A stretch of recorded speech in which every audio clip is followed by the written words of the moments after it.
PTI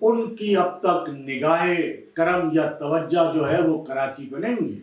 ویسے تو کراچی جو ہے اس ملک کی معیشت کا انجن کہلایا جاتا ہے، اس ملک کی جو معیشت ہے وہ کراچی سے چلتی ہے، یہ ملک کراچی کے ٹیکسوں پر چلتا ہے، اور جتنی بھی حکومتیں بنتی ہیں جو اسلام آباد میں بڑے بڑے محلات، بلکہ پورے ملک میں بڑے بڑے محلات میں وہ جو عیاشیاں کرتی ہیں، جو قومی اسمبلی، سینٹ اور صوبائی اسمبلیاں اور جتنے حکومتی معاملات ہیں، محلات ہیں، جو اربوں کھربوں روپے کا جو بجٹ ہے، جس طرح پارلیمنٹ پہ خرچ ہوتا ہے، جس طرح جو سیاسی لوگ جو ہے وہ اس خزانے کو لٹاتے ہیں اور اس قومی خزانے سے جو ہے وہ عیاشیاں کرتے ہیں، اپنا اقتدار جو ہے وہ اس قائم و دائم رکھتے ہیں، لیکن یہ جو شہر ہے کراچی شہر، جو 70% سے زیادہ ٹیکس دیتا ہے، پورے ملک کو چلانے والا شہر کہلاتا ہے، اس کی اہمیت کو کبھی اس ملک کے بڑے سیاستدانوں نے محسوس ہی نہیں کیا۔ خاص طور پر اقتدار میں آنے کے بعد تو وہ شہر کو بالکل بھول جاتے ہیں، لیکن اقتدار میں تو ابھی بعد میں آئیں گے جناب، وہ تو الیکشن انتخابی مہم میں بھی کراچی شہر کو بھول چکے ہیں، کراچی شہر کو بھول گئے، اور اس کا اندازہ اس بات سے لگایا جاتا ہے، جو ایک سینئر صحافی ہے منیر الدین، ان کی ایک رپورٹ ہے، انہوں نے کہا جی اب تک نہ نواز شریف کراچی آئے، نہ شہباز شریف کراچی آئے، نہ مریم نواز صاحبہ کراچی آئی، نہ مولانا فضل الرحمان کراچی آئے، نہ آصف علی زرداری صاحب نے کراچی میں کوئی جلسہ کیا، نہ بلاول بھٹو صاحب نے کراچی میں کوئی جلسہ کرنے کی کوئی زحمت اب تک گوارا کی ہے۔ تو یہ تو حال ہے کہ کراچی کو وہ کسی طرح نہ تو اقتدار میں آنے کے بعد تو بالکل بھول جاتے، کبھی کوئی اہمیت نہیں دی، لیکن وہ تو انتخابی مہم میں بھی اہمیت دینے کو تیار نہیں ہے۔ تو یہ بڑا المیہ ہے کراچی کے لوگوں کے لیے، کراچی کے شہریوں کے لیے، اور کراچی کے لوگوں کو یہ سوچنا چاہیے کہ وہ ان قومی جماعتوں کو کیوں کر ووٹ دیں گے، کہ ان قومی جماعتوں کا کراچی کے ساتھ رویہ کیا رہا ہے۔ پی ٹی آئی بھی اس میں شامل ہے، عمران خان صاحب بھی 4.25 سال اقتدار میں رہے، کراچی نے ان کو کامیاب کیا، کراچی سے وہ وزیر اعظم بننے کے لیے جو ہے وہ کراچی سے منتخب ہو کے گئے، لیکن انہوں نے کراچی کی نشست چھوڑ دی۔ یہ تھا ان کا کراچی سے ان کی دلچسپی کا عالم، اور جب وہ وزیر اعظم تھے تو وہ پورے اپنے 4.25 سال کے دور میں سوائے ایک 2 مرتبہ کے جو ہے وہ کراچی 1.5-2 گھنٹے کے لیے آئے ہوں گے، اجلاس کیا ہوگا، اور جو انہوں نے پیکیجز کے جو اعلان کیے 1100 روپے کا، 1100 ارب روپے کا اور 162 ارب روپے کا، اور انہوں نے 1 ٹکا کراچی کو نہیں دیا، سب جھوٹ تھا۔ اور اس سے پہلے بھی جتنے حکمرانوں نے، جو بڑی پارٹیاں ہیں، کراچی سے ووٹ ضرور لیے، اور کراچی کی جو مینڈیٹ رکھنے والی جماعت ہے اس کو ساتھ ملا کر اپنی حکومت بنائی، لیکن کراچی سے منتخب ہونے والی جماعتوں نے بھی کراچی کے لیے وہ آواز نہیں اٹھائی کہ جو ان کو اٹھانی چاہیے تھی، حکومت میں رہتے ہوئے، اقتدار میں رہتے ہوئے، اور حکمرانوں کو مجبور نہیں کیا اس بات پر کہ وہ کراچی کو اس کا حق دے کہ کراچی کے ووٹوں کی وجہ سے، کراچی کا جو مینڈیٹ رکھنے والی جماعت ہے ان کے ووٹوں کی وجہ سے ان کی حکومت بنتی ہے، اور وہ جا کے اپنا اقتدار کی بھیک کے لیے جو ہے وہ یہاں عزیز آباد جاتے رہے ہیں، بھیک مانگتے رہے ہیں، لیکن انہوں نے ان جتنی بھی حکومتوں کو جو سپورٹ کیا گیا حکومت سازی کے حوالے سے کراچی کا مینڈیٹ رکھنے والی جماعت نے، لیکن کسی حکومت نے کراچی کو اس کا حق دینا تو کجا، کراچی کو کبھی اہمیت بھی نہیں دی۔ اور آج یہی حال جو ہے وہ انتخابی مہم میں رکھا جا رہا ہے کہ کوئی سیاسی قائدین جو ہے وہ اب تک انتخابی مہم چلانے کراچی نہیں آئے۔ شہباز شریف صاحب نے 2018 کے الیکشن میں کراچی سے الیکشن لڑا تھا، وہ کہ وہ کہا جاتا ہے کہ وہ جیت رہے تھے، لیکن ان کو ہرایا گیا اور وہاں سے پی ٹی آئی کو امیدوار کو زبردستی جتایا گیا، لیکن اس مرتبہ تو شہباز شریف صاحب نے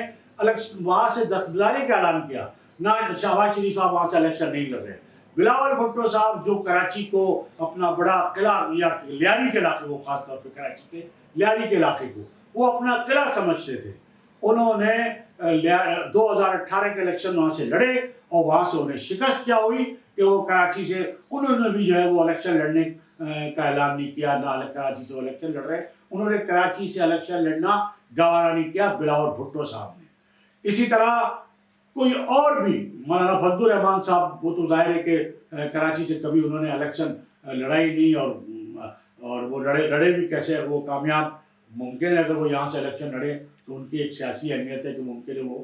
کامیاب ہو۔ جماعت اسلامی ایک ایسی جماعت ہے کہ جس کے جو سربراہ ہے وہ کراچی آئے، متعدد بار آئے، انہوں نے یہاں جلسہ بھی کیا، لیکن اب تک جو ہے وہ بلاول بھٹو صاحب پورے پنجاب میں جلسے کر رہے ہیں، اندرون سندھ میں جلسے کر رہے ہیں، آج انہوں نے شکارپور میں کیا ہے، اسی طرح نواز شریف صاحب پورے پنجاب میں جلسے کر رہے ہیں، KPK میں بھی انہوں نے جلسہ کیا، لیکن کراچی آنا ان کو، جو کراچی کا نام لینے کو بھی تیار نہیں ہے۔ اور ایک تبصرہ یہ بھی جو منیر الدین صاحب کی رپورٹ ہے فیس بک کے اوپر، اس پہ کسی نے یہ بھی تبصرہ کیا کہ یہ لوگ کراچی کس منہ سے آئے۔ ایک تو یہ کہ انہوں نے روشنیوں کے شہر اس کراچی کو اندھیروں کا شہر انہی لوگوں نے بنایا، انہی سیاستدانوں نے، انہی سیاسی قائدین نے، انہی کے جو ہے وہ رویے کی وجہ سے اور جو نظر انداز کیے جانے کی وجہ سے، مختلف کراچی کے لوگوں پر آپریشن کیے جانے کی وجہ سے دعویٰ تو یہ کرتے ہیں کہ انہوں نے بڑا امن کا گہوارہ بنایا، لیکن دراصل اس شہر میں انہوں نے جس طرح شہر کے لوگوں کے ساتھ زیادتیاں کی، لاپتہ کیا، لاشوں کے تحفے دیے، ماورائے آئین اور ماورائے عدالت قتل ہوئے، تو کراچی منیر الدین صاحب کی جب یہ جو رپورٹ ہے وہ جو فیس بک پر ہے، تو وہاں لوگوں نے یہی تبصرہ کیا، کمنٹس کیا کہ ان لوگ یہ کس منہ سے یہ لوگ کراچی آئے کہ انہوں نے اس روشنیوں کے شہر کو اندھیروں میں تبدیل کیا۔ تو یہ تو کراچی کے حوالے سے بات ہو گئی کہ انتخابی مہم میں بھی جو ہے وہ کراچی کو اہمیت نہیں دی گئی۔ اب ہم بات کر لیتے ہیں جو مصطفیٰ عزیز آبادی صاحب نے بیان دیا ہے۔ شاید یہ خبریں چل رہی تھی اور لوگ مختلف باتیں کر رہے تھے کہ شاید MQM جو ہے وہ جس کے متحدہ قائد جس طرح PTI کے حق میں بیانات دے رہے ہیں، تو شاید انہوں نے PTI کے کوئی امیدواروں کی حمایت کی ہو، لیکن ان کی طرف سے یہ بیان، واضح بیان آیا ہے کہ MQM نے 8 فروری کے الیکشن میں کسی بھی سیاسی جماعت کی حمایت نہیں کی ہے، یہ انہوں نے واضح طور پہ اعلان کیا ہے۔ اب ہم بات کر لیتے ہیں جو ایک بشرا بی بی کے حوالے سے بڑی چیزیں چل رہی ہیں کہ جناب ان کو جو ہے وہ بنی گالہ منتقل کیا گیا، تو اس میں کوئی ڈیل کا عنصر شامل ہے۔ بڑی باتیں، ظاہر ہے وہ کیسے وہ اڈیالہ جیل کیسے پہنچ گئی خود سے، پھر اڈیالہ جیل سے جو ہے وہ بنی گالہ کیسے منتقل ہو گئی، جبکہ آپ کے علم میں ہے کہ جب عدالت میں جو ایک ٹرائل چل رہا ہے، وہاں جب عمران خان صاحب کو بلایا گیا اور وہاں جج صاحب نے ان سے پوچھا کہ جناب وہ آپ کا وہ جو بیان ہے وہ کہاں ہے، تو انہوں نے کہا جی میں بشرا بی بی کا انتظار کر رہا ہوں، وکلا کا انتظار کر رہا ہوں۔ تو بشرا بی بی کو تو جبکہ وہ باہر موجود تھی لیکن وہ وہاں نہیں آئی، اور پھر عمران خان صاحب بھی اپنی بیرک میں چلے گئے اور انہوں نے آنے سے انکار کر دیا۔ لیکن دوسرے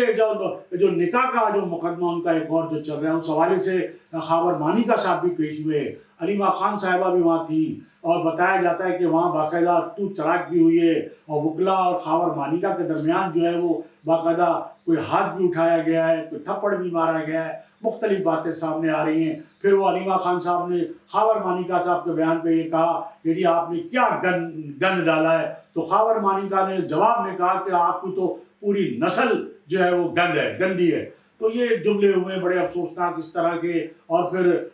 بشرا بی بی کے حوالے سے یہ کہا جاتا ہے، ایک بڑی جو بہت ہی قریبی ہے عمران خان صاحب کے، جو رشتہ دار بھی ہیں، ایک بڑے سیاسی تجزیہ کار ہیں حفیظ اللہ نیازی صاحب، انہوں نے بھی بڑا اس حوالے سے انکشاف کیا ہے جیو TV کے پروگرام میں کہ جناب کہیں نہ کہیں کوئی معاملہ ضرور ہے، اور دال میں کچھ کالا ہے، بلکہ انہوں نے کہا کہ مجھے تو پوری دال ہی کالی نظر آتی ہے، یعنی بشرا بی بی کے معاملے میں۔ اور یہ بتایا جاتا ہے کہ کوئی ڈے واپس بشرا بی بی کو لے جایا گیا تھا، وہاں کسی شخصیت سے ملاقات ہوئی تھی، اور یہ ایک ابھی پہلا مرحلہ ہے، یہ پیش رفت ہے کہ بشرا بی بی کے ساتھ جو ایک نرم رویہ اختیار کیا گیا ہے، اور بعد میں اگر اس پہ کوئی کامیابی حاصل ہوئی تو اگلے مرحلے میں جو ڈیل ہے وہ مزید فائنل ہوگی۔ تو اس پر اعتراض یہ ہو رہا ہے کہ جناب وہ جو بشرا بی بی کے بارے میں بتایا جاتا ہے کہ وہ انہوں نے کہا کہ جی میں با پردہ خاتون ہوں اور مجھے آپ جیل میں کیسے رکھیں گے، اور مجھے اگر جیل میں رکھا تو میں تو یوں کر پوری دنیا میں جو ہے اس بات کا چرچا کر دوں گی اور پوری دنیا میں بدنامی ہو جائے گی۔ پھر ان کو وہاں جیل منتقل کیا گیا، لیکن اس میں اور بہت ساری باتیں۔ تو جہاں تک جو PTI کی جو خواتین ہیں، خاص طور پر ذکر آتا ہے ڈاکٹر یاسمین راشد صاحبہ کا، جو کینسر کی مریضہ بھی ہیں، جو 80 سال جن کی عمر ہے، انتہائی ظاہر ہے کہ بیمار بھی ہیں، ضعیف بھی ہیں، وہ جیل کاٹ رہی ہیں، جو صنم جاوید اور کئی خواتین ہیں پی ٹی آئی کی جو جیل کاٹ رہی ہیں۔ تو جناب بشرا بی بی میں ایسی کیا خاص بات ہے، اور بشرا بی بی نے اس بات کو تسلیم کیسے کر لیا، مان کیسے لیا؟ وہ اڈیالہ جیل سے بنی گالہ منتقل ہونے کے لیے تیار کیسے ہو گئی اور کیسے اب تک وہاں ہیں؟ تو کہیں نہ کہیں کوئی یقیناً، جیسے کہ حفیظ اللہ نہدی صاحب نے بھی کہا ہے کہ نہ صرف یہ ہے کہ دال میں کچھ کالا ہے بلکہ پوری دال ہی کالی نظر آتی ہے۔ تو ایک یہ بات ہے۔ دوسری جانب آج ایم کیو ایم پاکستان نے حیدرآباد میں بہت زبردست جلسہ کیا ہے، اور خالد مقبول صدیقی صاحب نے وہاں خطاب کیا، اور انہوں نے کہا کہ آج ہی لوگوں نے فیصلہ دے دیا ہے حیدرآباد کے لوگوں نے، اور کیونکہ پکا قلعہ میں انہوں نے جلسہ کیا تو انہوں نے وہ حوالہ دیا پرانا کہ پکا قلعہ کے جو قریب جوار کے اطراف کے رہنے والے تھے، یا پکا قلعہ کے حوالے سے جو ایک تاریخ ہے کہ پیپلز پارٹی نے بڑا ظلم کیا، تو اس کا بھی وہاں انہوں نے حوالہ دیا۔ تو خالد مقبول صدیقی کا کہنا تھا کہ وہ حیدرآباد سے جو ہے وہ حیدرآباد کے عوام جو ہے وہ اس بار بتا دیں گے کہ کس طرح جو ہے وہاں سے ایم کس بھرپور انداز میں کامیابی حاصل کرے گی۔ دوسری جانب جو پاکستان پیپلز پارٹی کے رہنما سابق وزیر اطلاعات ہیں شرجیل انعام میمن صاحب، انہوں نے کہا ہے کہ جناب حیدرآباد سے پیپلز پارٹی جو ہے وہ تمام نشستیں جو ہے وہ کامیابی سے جیتے گی اور نکالے گی، یہ دعوے چل رہے ہیں۔ اور ایک جو سروے ہوا ہے، ایک جو مختلف پاکستان کے شہر ہیں، پاکستانیوں سے جو ہے وہ رائے لی گئی، ایک سروے ہوا ہے کہ جی کون سا شہر جو ہے وہ گندہ ترین شہر ہے، تو اس میں کراچی کا پہلا نمبر آیا ہے، یعنی کراچی کو پاکستان کا گندہ ترین شہر قرار دیا گیا ہے۔ آپ کو میں یہ بتاتا چلوں کہ اس سے پہلے کراچی جو ہے وہ ایک ماڈل سٹی کے طور پر تھا، اور جب ایم کیو ایم پہلی مرتبہ آئی تھی، فاروق ستار صاحب کراچی کے میئر تھے، جس طرح کراچی میں ظاہر ہے کہ بلدیاتی قیادت آئی تھی، نوجوان قیادت آئی تھی، اور جس طرح کام کیا تھا، اور خاص طور پہ کراچی بھی ماڈل سٹی تھا، اور پھر جو ضلع وسطی ہے وہ ماڈل سٹی کہلاتا تھا۔ پھر اس کے بعد دوسری جو بلدیاتی قیادت ملی ایم کیو ایم کو، اس میں مصطفیٰ کمال صاحب کراچی کے ناظم اعلیٰ کراچی تھے، انہوں نے بھی شہر میں جس طرح کام کیا، تو کراچی کو جو دنیا کا جو ہے وہ باقاعدہ دنیا کے جو ہے وہ تیسرے نمبر پہ یا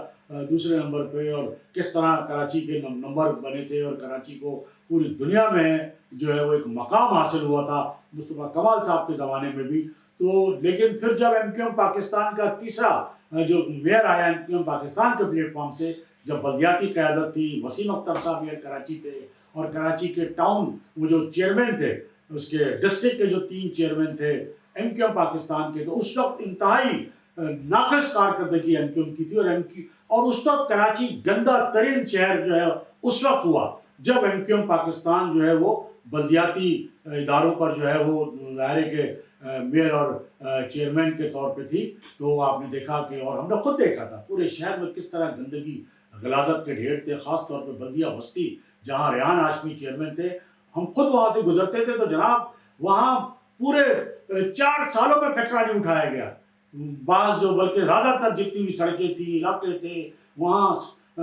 گندگی کے ڈھیر کے انبار لگتے رہے، لیکن وہاں کوئی صفائی ستھرائی کا نظام نہیں تھا۔ اس کے بعد تو پھر ظاہر ہے سرکاری ایڈمنسٹریٹر آئے، پھر پیپلز پارٹی کے ایڈمنسٹریٹر مرتضیٰ وہاب صاحب آئے، اور اب مرتضیٰ صاحب میئر کراچی ہیں، تو اب بھی کراچی کو جو ہے وہ یعنی صفائی ستھرائی کے حوالے سے جو وقت ملنی تھی، نمبر ملنا تھا، وہ ملنے کے بجائے جو ہے وہ گندے ترین شہر کا جو اسے لقب ملا ہے۔ تو ایک تو جو جیل میں ہم لڑائی کی بات کر رہے تھے کہ جہاں پر بشرا بی بی اور خاور مانیکا اور یعنی ایک بیوی کے 2 شوہر جو تھے وہ بیک وقت موجود تھے، جن میں ایک سابق شوہر تھے یعنی شوہر اول اور شوہر دوم، اور وہاں بڑا جھگڑا بھی ہوا، تو تڑاک بھی ہوا، ایک دوسرے کے خلاف بات بھی ہوئی۔ تو یہ بڑی عجیب صورتحال تھی، اور کہا جاتا ہے کہ وہ جو نکاح کا کیس ہے اس میں بھی جو ہے وہ کوئی تیسری سزا، جو 2 سزائیں تو ہو چکی ہیں بانی پی ٹی آئی کو، اس میں بھی ان کی سزا بنتی ہے، اور صاف نظر آ رہا ہے کیونکہ دیکھیں انہوں نے 2 مرتبہ نکاح جو ہے وہ اس ریکارڈ پہ موجود ہے۔ بعض لوگ کہتے ہیں کہ جناب سیاست میں یہ ذاتیات جو ہے وہ ذاتی زندگی جو ہے وہ نہیں آنی چاہیے، بالکل نہیں آنی چاہیے، لیکن کیا کریں کہ یہاں سیاستدانوں نے جو سیاستداں ہیں ان کی ظاہر ہے ذاتی زندگی جو ہے وہ عوام سے چھپی ہوئی تو نہیں ہے، اور عوام کے اندر جب اگر وہ مقبول ہیں تو ان کی ہر چیز پر عوام کا ظاہر ہے کہ وہ بات کرنے کا حق ہے۔ تو خود عمران خان صاحب نے بھی وہ جو شادی کا جو فیصلہ سنایا تھا، وہ جو 121 دن کا دھرنا تھا اسلام آباد میں، وہاں سنایا تھا، اور کہا تھا کہ میں شادی کرنا چاہتا ہوں. یہ انہوں نے عوام سے وہاں رائے لی تھی اور کہا تھا کہ سامنے ہے ساری پوری ریکارڈ پہ ساری چیزیں. تو جب عمران خان صاحب خود اپنی شادی کی اجازت جو ہے اور ذکر جو ہے اعلان جو ہے وہ سیاسی دھرنے میں کر رہے ہیں تو پھر ظاہر ہے کہ لوگوں کو باتیں بنانے کا بھی موقع ملے گا اور یہ ساری چیزیں ریکارڈ پر ہیں. تو ناظرین دوسرے ہم آپ کو بتاتے چلیں کہ انٹرا پارٹی الیکشن جو ہے وہ پی ٹی آئی نے عین موقع پر جو ہے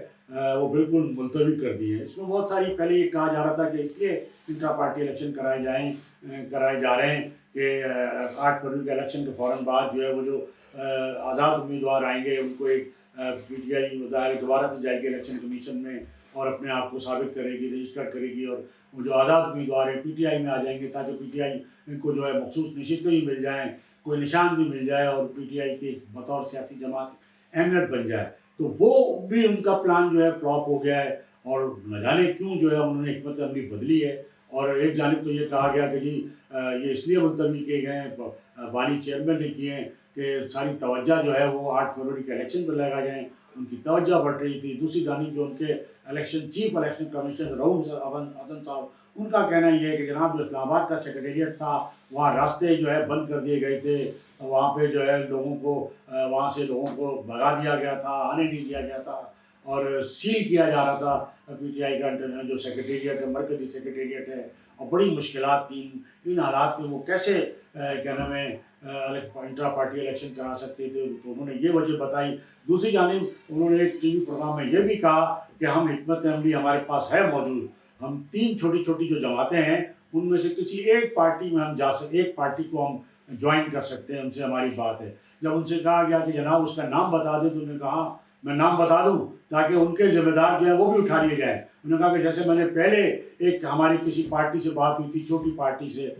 کہ ہم اس میں شامل ہو جائیں گے تو اس کا جب وہ ظاہر ہوئی تو اس کے جو سربراہ تھے یا جو لوگ تھے ان کو اٹھا لیا گیا ان کے ساتھ جو ہوا تو اب ہم نام نہیں بتائیں گے اور یہ ہماری ایک حکمت عملی کا حصہ ہے. تو پی ٹی آئی کہا جاتا ہے کہ وہ کوئی چھوٹی جماعتیں ہیں 3 ان میں سے کسی ایک جماعت میں شامل ہو جائے گی اور 12 حکمت عملی اپنی تبدیل کر رہی ہے اور ان کے ساتھ بالکل ایک عجیب رویہ تو ہے. تو یہ ناظرین آج کی ہماری گفتگو اور اس سے پہلے کہ میں آپ سے اجازت دوں میری آپ سے یہی گزارش ہوگی کہ آپ Think T V H D channel کو سبسکرائب کر لیں اپنے دوستوں میں شیئر کریں اور لائک کریں. اس کے ساتھ ہی آج کی نشست سے صابر علی کو اجازت. اللہ channel think T V H ڈی کو سبسکرائب ضرور کر لیں اور بیل آئیکن کا بٹن دبائیں تاکہ ہماری نئی آنے والی ویڈیوز پر وقت آپ تک پہنچ سکیں. شکریہ.